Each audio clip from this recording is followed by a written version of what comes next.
Good afternoon, everyone. It is Reverend Dr. Katie. I am happy to be here on this Friday. It is definitely casual Fridays around here today, and I'm really happy. And I am in my new shirt that says Dog Mom. And if you can resonate, click the love button or click the like button or add a picture of your dog so that we can see. If you are friends with me on Facebook, you know how much I love my little dog.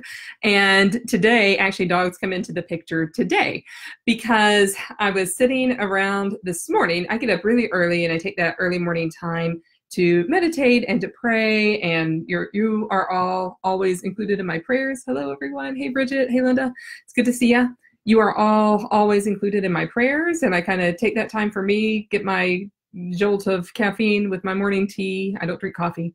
With my morning tea. And after I take care of those things, I just started on my day. I started on my work. I work almost exclusively from home with my various ministry positions and with the Facebook group and with my business, with all the things that I do that I love so much. And this past week, there's been a dog, and that dog has been barking. And I love dogs. I'm wearing my Dog Mom t-shirt. But this dog, catty corner to my backyard, has been barking non-stop all week for like 4 hours every morning. Earplugs don't help. The things in your ears, earbuds don't help. See, it's made me lose sleep. Nothing helps the noise. Now I feel bad for the dog because the dog is just doing what dogs do. It's protecting its yard. It needs to be inside on a sofa being loved, or it needs to be out in the field running, chasing birds. It's a big dog. That's what that dog wants to do. So it was just this sort of like background droning annoyance. I couldn't leave this morning to go to a coffee shop. There were other things I needed to do. I just needed to be at home. So it was just this kind of like background annoyance. And I was trying hard not to be annoyed because it's just like this little thing and it's just a dog and it's just, it's one of God's creatures making noise. And then a mosquito was buzzing around, like literally mosquito was buzzing around my head, all in my ear. And mosquitoes love me. I have O blood type, and mosquitoes love O blood type. If you have O blood type, you might have experienced this too. And when they bite me, I swell up. Like I swell up unnaturally, and it's a thing. So I don't like to be around mosquitoes. And then my dog, my sweet little non-barking dog, is terrified of mosquitoes. A mosquito buzzes by his ear and and he freaks out and he runs in the other room and he shivers and cowers like he's terrified of mosquitoes or flies.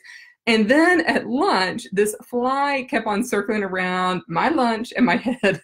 So it was like one of those days where it was just really hard to get settled because all these little things were just kind of annoying me. And I have lots of tools to deal with being annoyed, but I got triple slammed today. And it was just hard to get settled, hard to kind of pay the kind of attention that I want to be able to pay in my life, just daily life, things like this happen. But it made me start thinking about what are the mosquitoes in your spiritual life? We all have them. Everyone has a mosquito that will buzz around in their spiritual life, and that keeps us from focusing, from doing the things that we want to do, from getting accomplished the things we want to get accomplished in our spiritual lives. So sometimes it might be a literal distraction, like you're sitting down trying to pray and meditate, like me this morning, and like something is just preventing you from being able to concentrate the way you want it to. We have outside things that happen, right? So that happens to everyone. When they just happens for one day, then it's temporary. We can get back to our normal schedule. But if it's something that's not part of your outside environment and instead something that's inside that's keeping you from living the full life that you want to live, that's a mosquito that we really need to take care of. And so that's really what I want to talk about today. So I'm curious, what are your mosquitoes? So those of you who are watching, feel free to chime in and type and tell us what they are. So I'm going to name a few, and you tell me what resonates with you. Is it fear? Are you fearful of using metaphysical resources? If you're not fearful of using metaphysical resources, but you're terrified of the Bible, you're terrified if you open it up and start to read it, of what it's going to say to you, that's another fear, right? Those are actually the same fear, just flip sides of the same coin. Is it because you have a lack of a plan? You have all these resources and tools, but you don't know which one to turn to first, or which ones are the best suited for you.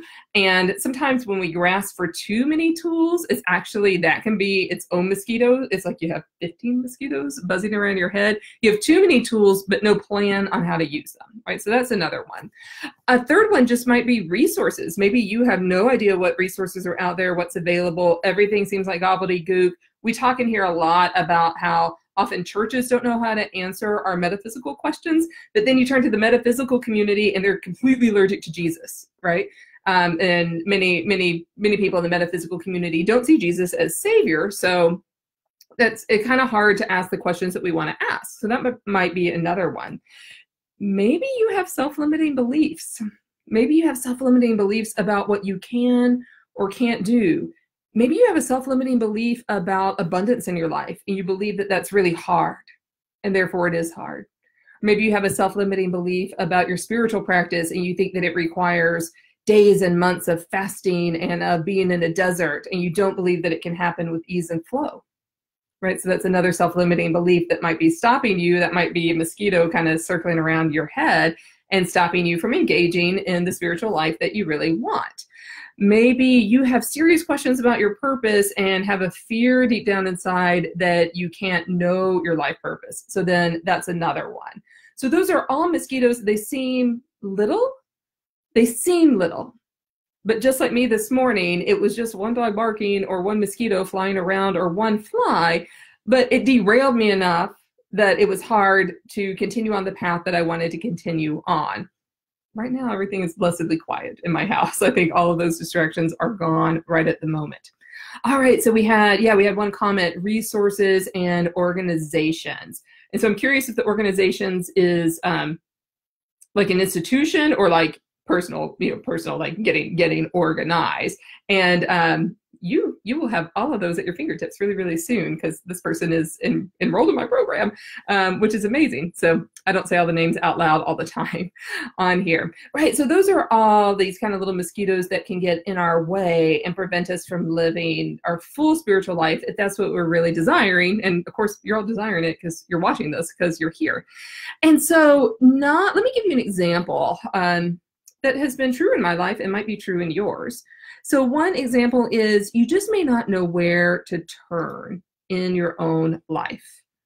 You may not know where to turn to get the resources that you want in order to, invite yourself into a good relationship with the mosquito that is buzzing around you. And so when you don't know where to turn to for spiritual guidance, you may have a fantastic church, but you don't know how to ask them about chakras, or they don't know how to answer you. You might have a great metaphysical shop in town or great metaphysical teachers, but then you ask them about, like, what is the relationship between Jesus and our chakra system, and they might not know how to answer that, right? Because they don't know who Jesus is the same way that you do. That doesn't mean that Jesus doesn't love them, that they don't love Jesus, right? But if they don't see Jesus as their as the centering focus of their spiritual journey, right, they're not going to answer that in the same way that you might be looking for. So how this this kind of little thing starts to show up in our lives as spiritual distance, and we gradually kind of start to distance ourselves and from our spirit. We might have more distant prayer time. We might disengage from those practices that used to make us feel very comfortable and used to provide comfort for us, that used to be meaning making. Those start to get more and more distant and more dry in our spiritual lives, right? So that that one mosquito can kind of turn into like a whole horde of mosquitoes if we continue to let it. So that's my understanding of how those little things turn into big things. And so the opposite is true too. So you've all heard probably the parable of the, it's not a parable in the Bible, but the story of the oyster, right? So an oyster, when it gets a little bit of sand inside it, starts to spin around the sand because it's an annoyance to the oyster, but it makes a beautiful pearl. So we really have the opportunity to turn these annoyances, these mosquitoes that seem really little, into beautiful pearls in our life once we get oriented, once we get on a plan, once we find out what resources are there for us, and once we start to address those fears or those pesky mosquitoes, those resources, the self-limiting beliefs, we start to transform those, it's not really about getting rid of them. It's about looking at them, facing them, and transmuting that energy into something else that is beautiful. So we do get these pearls in our lives. And that's what I wish for every single person here. So I'm just going to look over here at the comments because you're all writing such great things. You're all so smart and so deep. And I just love being here with you so much. Okay, so I'm going to return to the resources and organization. Okay, so personal organization. So yeah. You can't see my whole desk and my whole room, but I am so with you on that. And that's something I have to work at really, really daily, actually. Like in my physical space, and our physical space definitely impacts our spiritual space. And I have to work at my spiritual space too, because I love being in tons of places at the same time, virtually and in my own life. And I have to really actually be pretty focused and really be intuitive and turn into my spirit to know when to say, yeah, I can't make that event no matter how great it seems because I really need to attend to myself. Or that's what I'm going to really make the effort for and the sacrifice for to be able to go to because I know it's really important. But in order to do that, I'm going to have to set something else to the side. And so that kind of personal organization, I gotcha, I'm with you, been there. And that's something that I have to kind of be really conscious of in my own life as well. Yeah, so we had another comment. Oh yeah, this is really tough. And I know we do talk about this from time to time. Other Christian acquaintances in evangelical churches and relating to them and not being shunned. Yes, that one is tough. I know we have evangelical and progressive and moderate Christians all in here. And I think evangelical Christians who are in here and attending evangelical churches, that's especially tricky. And then we all have friends and family members across the theological spectrum, right? I certainly do. And kind of learning to learn their language. And so I'll say that one is, there's definitely like hands-on tools that we can get in order to be able to have these conversations and learn how to speak one another's language. But it's also a vibrational issue, right? So like once we learn about our own vibrations and how to, speak other people's language and also be true, not lie, and be authentic to ourselves. And then really work on our own vibration. So eventually it's like, it won't even really matter what they think of us, right? That can be kind of risky. There can be consequences, but we can find ways to do that and do that really safely. And yeah, we can provide some more tools on that because that one's a tough one. That one's a tough one. We all walk these lines and the line is different for each one of us. It's not identical for any of us, but the way we address our vibrations can be pretty similar. And so, yeah, so we'll talk more about that. That's a really great question.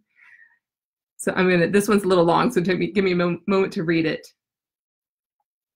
Okay, yeah, this is a great, I'm just gonna read this whole thing. So it's a little bit long, but it's totally worth it. So this person says, I generally don't share my beliefs with people I don't know. And if that is so much a fear as it is not wanting to open the door to an exhausting conversation, yeah, I hear you. That's why being attentive to our vibrations is so important. And this goes with the last comment too.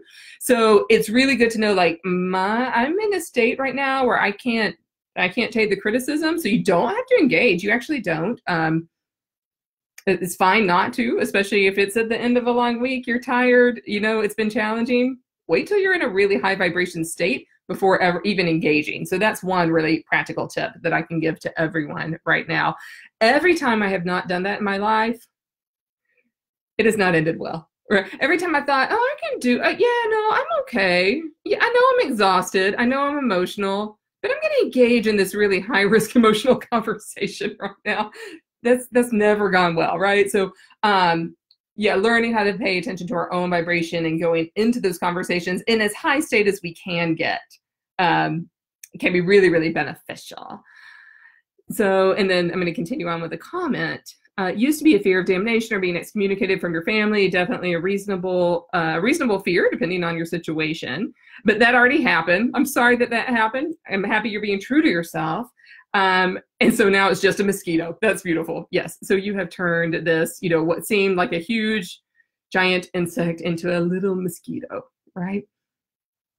Yeah. And so we're really not about defending our beliefs in here so much. We're really about being who we are, being okay with that, and inviting other people to be okay with that too. And I will say that our beliefs are subject to change. Our vibration, we want to keep really high, right? Like our beliefs are going to stretch and grow and change because we're human beings and because we walk daily with Christ.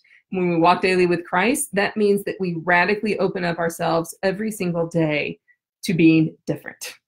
That's really cool. That's really amazing when that happens. And so every single day you have the opportunity to say, I'm going to expand today. And when we expand, that means we're more open than we were the day before, which is really cool. So I imagine that when we look at ourselves 5 years ago, 10 years ago, we might not recognize who we see because we've expanded so much. And our beliefs can grow along with us on our spiritual journey, which I love so much. All right, so I see other kind of affirmations and likes and yeses, so that's all really good. So I'm going to kind of wrap up this part of the conversation, figure out what your mosquito is, figure out how to address it. If you let it sit there for a really long time, it is going to turn into a giant insect that will kind of eat you away from the inside. That's not what I want for you in your life, not at all. Right? And so don't let your spiritual life turn into this kind of dryness. We want it to be vibrant and alive.